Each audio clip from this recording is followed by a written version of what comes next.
ito na ang mga nagtrending na kwento sa mundo ng social media. Buko Pie kabilang sa 50 best sweet pies sa mundo ayon sa Taste Atlas. Ateneo Cheer Squad nagpahayag ng mensahe kontra korupsyon sa kalagitnaan ng UAAP game performance.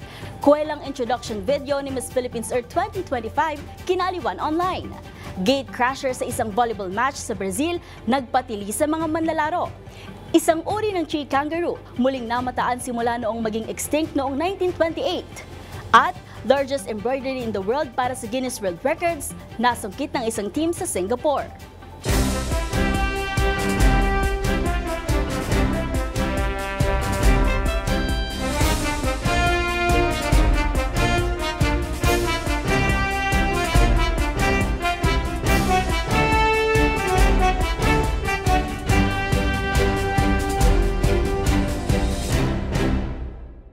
Iba't ibang mga nag-viral na kwento na naman ating pag-uusapan. Mga trending sa social media na tiyak, hindi lang nakakaaliw, kundi maaaring kapulutan din ng mga aral at kung minsan ay makabagbag damdamin.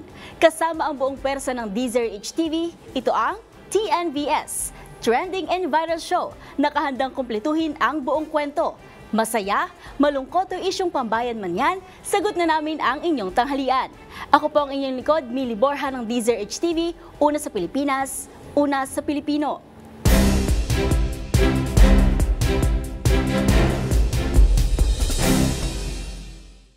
Para sa ating unang trending story, heto naman sakto para sa mga katatapos lang mananghalian.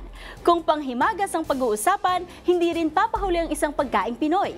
Yan ay matapos mapabilang sa 50 best sweet pies in the world ang pinagmamalaki nating Buko Pie. Kung pang ilan ang Buko Pie sa listahan, ihain STI balita ni Angelica Cosme. Muli na namang napatunayan na pang world class ang pagkaing Pinoy. Ito'y matapos makapasok sa listahan ng 50 best sweet pies in the world ang Buko Pie. Batay sa October 2025 rankings na inilabas ng International Food Database na Taste Atlas, top 30 ang ipinagmamalaking panghimagas ng Laguna at nakakuha ito ng 4 na rating. Ang Buko Pie ay likha ng tubong Los Baños na si Soledad Pahud. Minsan raw itong nanirahan sa Amerika at nang umuwi sa bansa ay gumawa ito ng sariling version ng American Apple Pie at syempre gamit ang locally available ingredients kung kaya't buko o coconut ang napili nito. Samantala, nangunguna naman sa 50 best sweet pie sa buong mundo ay ang apple tart ng Netherlands, na sinundan ng Greek dessert na Milopitao honey pie at pangatlo ang key lime pie ng Amerika. Para sa DZRH TV, ito si Angelica Cosme, una sa Pilipinas, una sa Pilipino.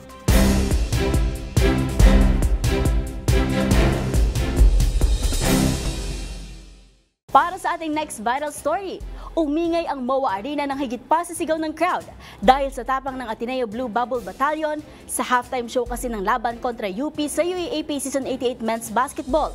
Suot nilang mga puting shirt na bumubuo sa salitang kurakot ikulong, isang mensaheng patama sa labas ng court sa mga korap na politiko. Ang viral na performance sa report na ito.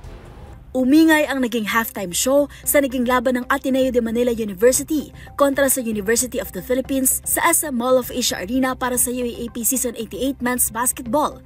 Matapos maghayag ng political na mensahe ang Blue Bubble Battalion sa kanilang performance. Suot ng mga miyembro ng cheering squad ang mga puting t-shirt na bumubuo sa mga salitang kurakot ikulong.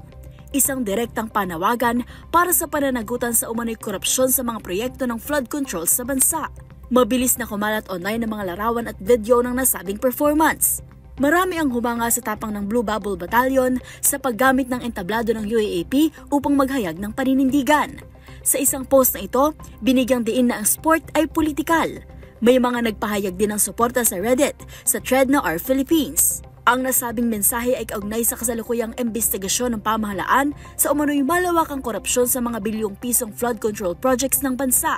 Ilang mga kilalang pangalan ang nasasangkot sa issue, kabilang sina dating House Speaker Martin Romualdez, dating Ako Bicol Party List Representative Zaldico, at mga senador na sina Chis Escudero, Jinggoy Estrada at Joel Villanueva. Kasama sa mga paratang ang umano'y mga ghost project, mga infrastructure na hindi naman totoong naipatayo o idineklarang kompleto kahit wala pang ebidensya ng pagkakagawa, habang ang mga pondo nito ay umano'y nailipat sa iba. May mga ulat din ng mga malalaking halagang pera na isinusubo sa mga politikong nasasangkot sa issue. Ginagamit umano ang mga malalaking maletang puno ng cash. Hindi ito ang unang beses na nagpahayag ng paninindigan ang Blue Bubble Battalion.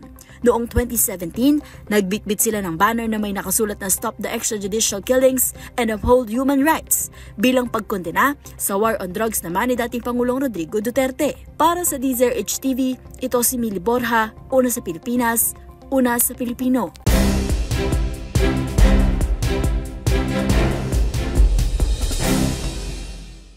Sa ating next trending story, bukod sa grace and elegance, may itinatago rin palang wit and humor ang pambato ng Pilipinas sa Miss Earth 2025 na si Joy Barcoma. Yan ang ibinida ng dalaga sa kanyang introduction video para sa naturang international pageant. Ang pasilip sa kwelang pakulo ni Miss Philippines Earth, panoorin sa report ni Rose Babiera. Hindi inaasahan pero relate malala. Yan ang major takeaway ng mga netizens sa introduction video ni Miss Philippines Earth 2025 Joy Barcoma para sa Miss Earth pageant na gaganapin ngayong taon. Ang intro video kasi ng ating pambato, ipinakita ang kanyang iba't ibang personalities na ayon sa marami very Pinoy coded. Nagsimula ang 50-second video sa pagpapakilala ni Joy bilang sporty, habang naglalaro ng traditional Filipino game na 10-20 at Jackstone. This is Joy. She is Miss Philippines Earth 2025. She grew up very sporty. Very.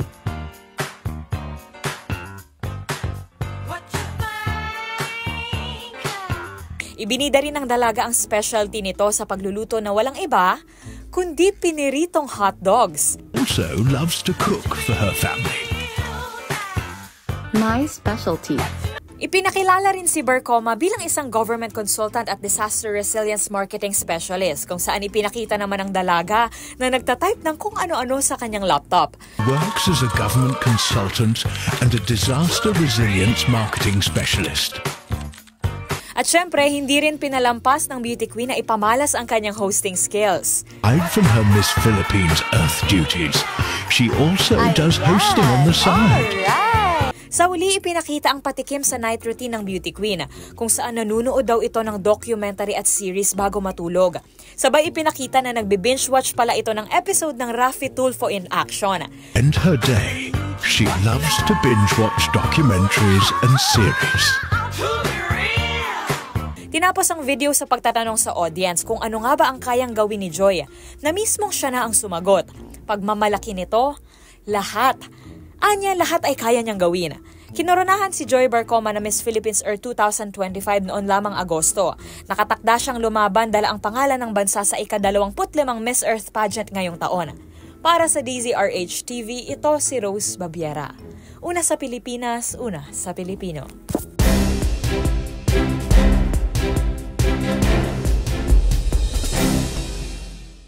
Sa ating sunod na istorya, maraming drama ang nagaganap sa loob ng volleyball court, maliban sa tagisan ng spikers. Kasama rin dito ang mga iyakan sa sidelines, gayon din ang pangmalakasang stare-down contest sa pagitan ng rival teams. Pero sa bansang Brazil, ibang pasabog naman ang nakuhanan on cam, ang paglusob ng isang gatecrasher. Ang eksenang gumulat at nagpatawa sa netizens all around the world, tinutukan sa report ni Arnold Herrera.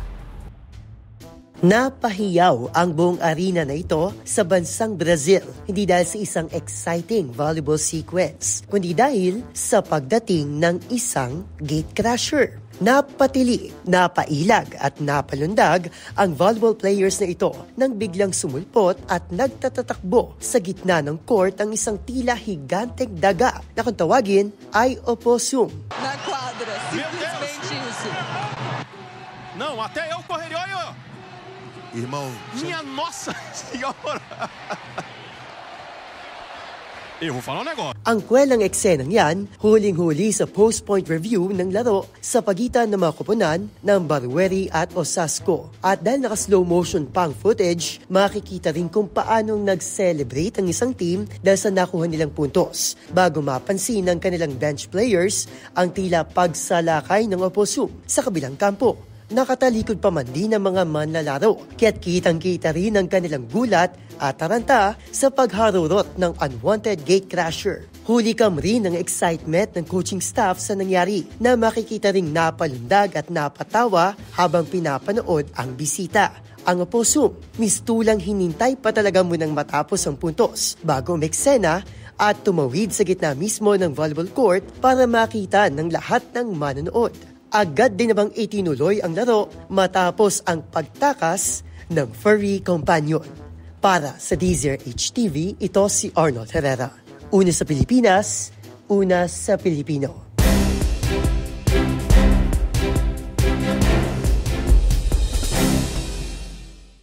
Sa ating next trending balita, matapos ang halos 90 years, muling namataan sa natural nitong habitat ang tinatawag na Wondiwoy tree kangaroo.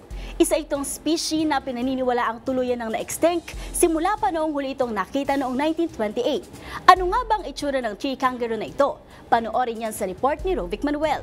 Ideklarang extinct na sa loob ng 90 years, muling namataan ang isang species ng tree kangaroo na kung tawagin ay Wondiwoy sa liblib na kabundukan ng West Papua New Guinea. Ang Wondiwoy ay isang napakailap na uri ng tree kangaroo na may itsura na parang isang bear o oso. Noon pang 1928, nang huling makuhanan ng larawan ng veteranong biologist na si Ernst Mayr ang rare marsupial na ito. At simula noon, hindi na muli itong nakita. Sinubukan itong hanapin ng mga scientist ngunit naging mailap ito kung kaya pinaniniwala ang na-extinct na ang naturang tree kangaroo. Pero nitong 2018, isang botanist na si Michael Smith ang muling nakatagpo sa mailap na hayop habang nag-iikot sa kabundukan para maghanap ng rare orchids. Ito ang kauna-unahang pagkakataon na nakuhanan ng litrato ang Wondiwoy ng buhay sa natural nitong tahanan. Sinuri ang mga larawan at dito kinumpirma ng mga eksperto na ito nga ang inaakalang nabura na sa kasaysayan. Nagsimula rin ang mga bagong pag-aaral upang mapanatili ang bilang at dami ng rare marsupial na ito sa mundo. Matatandaan kasi na dahil sa pagtotroso at pagkasira ng mga kagubatan kung kaya nananatiling critically endangered na ang tree kangaroo species. Habang ang rediscovery na ito rin ang isa sa itinuturing na mahalagang zoological finds ng kasaysayan kung saan mas nakita ang kahalagahan ng pagpapanatili ng ating kalikasan. Para sa DZRH TV, ito si Rovic Manuel. Una sa Pilipinas, una sa Pilipino.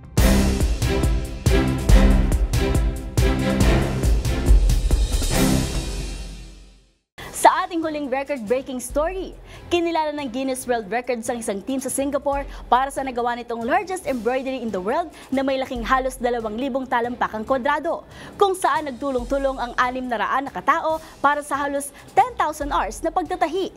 Ang iba pang detalye sa report ni James Galange. Kinilala ng Guinness World Records ang isang team sa Singapore na binubuo ng 600 katao para sa nagawa nitong largest embroidery in the world na may laki ng halos 2,000 talampakang kwadrado. Ito'y kasabay ng pagdiriwang ng ika-60 taong anibersaryo ng independensya ng Singapore at ikatong edisyon naman ng Qixi Fest, ang isa sa 8 traditional Chinese festival ng nasabing bansa. Ayon sa grupo, inabot sila ng halos 10 oras ng pagtatahi para matapos ang naturang masterpiece. Dito tinahi ng team ang word na SG at 60 at Weaving Dream. Hindi ng ilan pa sa mga classical at new design, tampok ang iba't ibang animal characters. Nangyari ang naturang event noong 29 ng Agosto, habang noong unang linggo naman ng nasabing buwan ay naganap ang National Day Parade, aerial performance ng mga drone at fireworks display. Para sa DZRH TV, ito si James Galange, una sa Pilipinas, una sa Pilipino.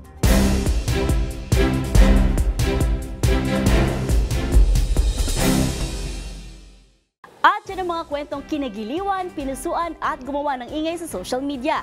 Kung meron din kayong mga katulad na storya ay i-share nyo na yan sa ating comment section. O kaya na may itag nyo rin kami sa TikTok at DZRH News. Magkita-kita ulit tayo bukas para muling himayin, tuklasin at buuin ang mga detalye. Para kapag nakita mo ang viral video na may nag-share, ikaw na ang magdagdag ng mga impormasyong nalaman mo sa TNVS, Trending and Viral Show. Mula sa kauna-unahan sa Pilipinas, DZRH, ako po si Mili Borja ng DZRH TV. Una sa Pilipinas, una sa Pilipino.